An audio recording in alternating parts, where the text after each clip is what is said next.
Now we're moving on to our next speaker, Jessica Williams from Australia, and she's going to tell us why she signed the Declaration on Women's Sex-Based Rights. Welcome, Jessica, and the floor is yours. At the core of the Declaration is the fact that the rights of women and girls are centered around the material reality of our natal sex, our sex which can never be changed. Members of the male sex, that is, men and boys, cannot physically or spiritually become members of the female sex. With or without the enforced new religion of gender identity, women and girls need special legislative provisions and legal protections based on our sex. But gender identity encroaching our rights through legislation is certainly making things a lot worse for women and girls. And so the articles of the Declaration each cover important areas of our rights, which mean a lot to me on the political and personal levels. These are important sex-based rights, which are constantly being undermined, overlooked, breached, and ignored. In my opinion, some of the most disturbing examples of this intrusion into our sex-based statuses and rights are shown in the attacks on motherhood we're seeing across the world. Here in Australia, we have men making headlines for getting babies to latch onto their nipples so they can indulge their own fantasies by excreting an untested prescription cocktail into the body of a baby.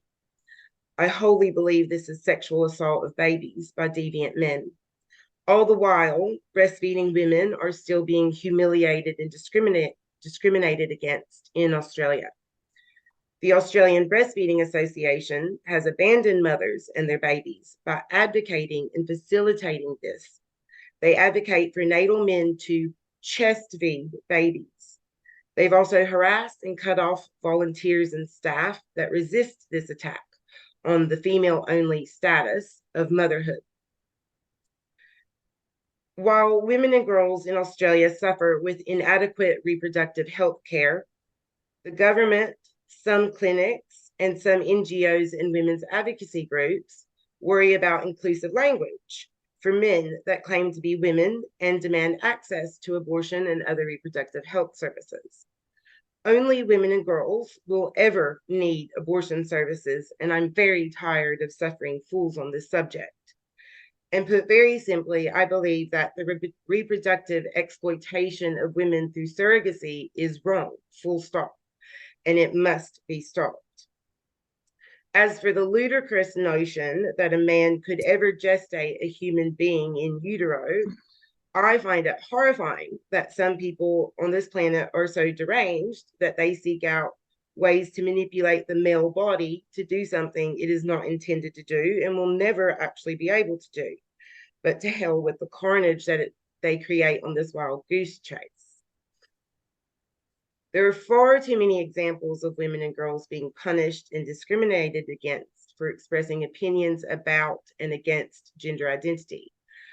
From recently in Australia, an autistic schoolgirl being suspended for questioning why a boy was in the girl's bathroom with her at her school, to a female professor at the University of Melbourne being consistently targeted for years with harassment and vilification by students and faculty.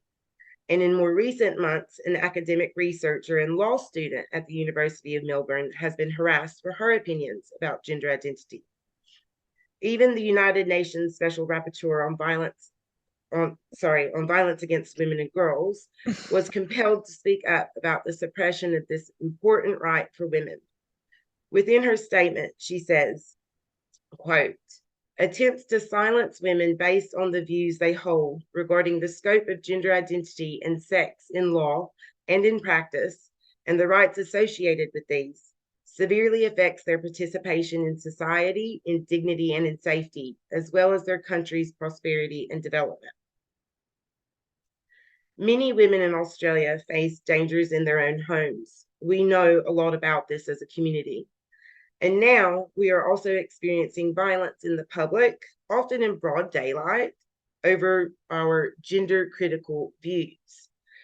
A woman was left disabled after being assaulted at a pub by a man that pretends to be a woman. A group of women, including myself, were followed, set upon and attacked, harassed and slandered by extremists from the trans lobby simply because we attended a University of Melbourne event about what our public institutions can learn from UK's Stonewall controversy, and we were assumed to be TERFs.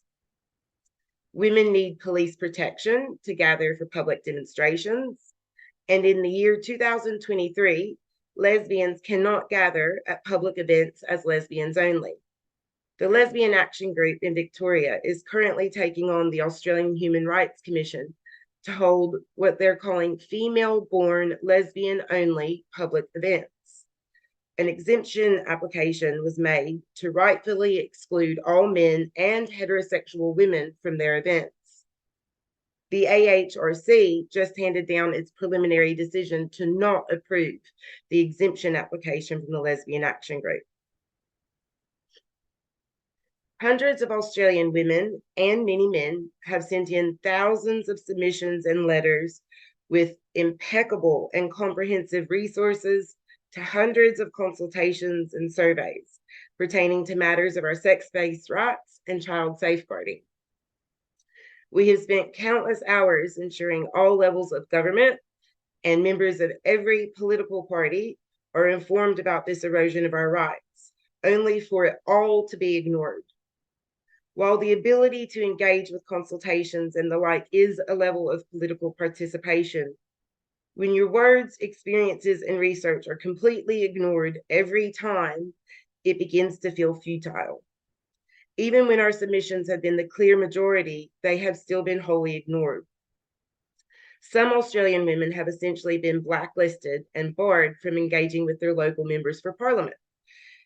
Is this done in response to credible threats for safety? Of course not. They just have political opinions that are considered gender critical that they want representation on.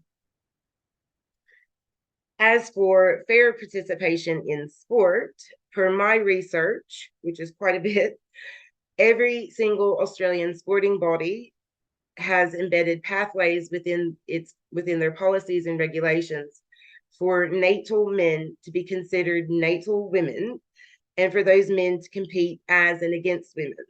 This is every single Australian sporting body, and this is on the grassroots and elite levels. Finally, Australia has a horrible record when it comes to violence against women and girls and against women and their children. For example, state police have a history of mishandling sexual assault reports. 15 women per day are hospitalized for injuries related to domestic violence. An average of 1 woman per week is killed by a violent male known to her, and we are set to surpass that average this year. A high percentage of total assaults, as you can see on the screen, are matters of domestic and family violence. Prison officials are known to hide the number of strip searches conducted against imprisoned women, and when records are kept, we see that women are strip searched in very high numbers, repeatedly and without good reason. Escalating the rampant violence against women and girls is Australia's new government-sponsored religion, gender identity ideology.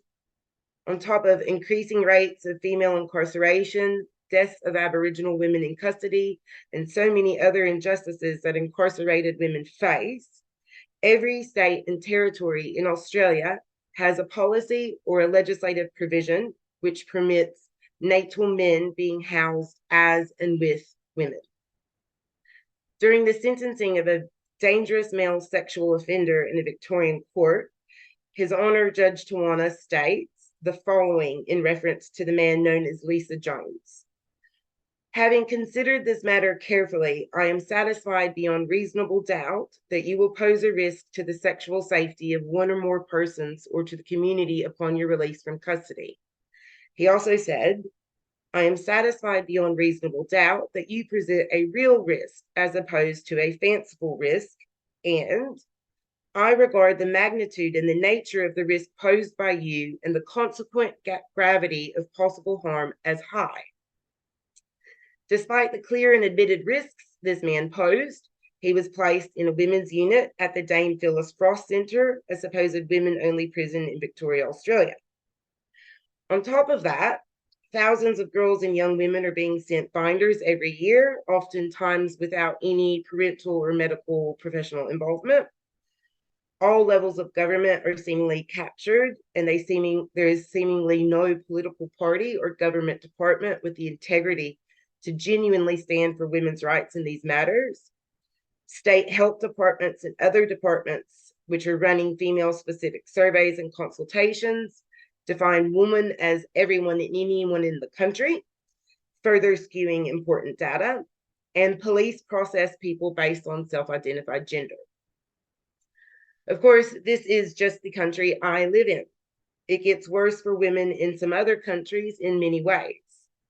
The bare minimum I could do is sign the Declaration on Women's Sex-Based Rights, and I hope, like hell, that I see the day that its provisions are genuinely implemented within legislation and culture the world over. Thank you.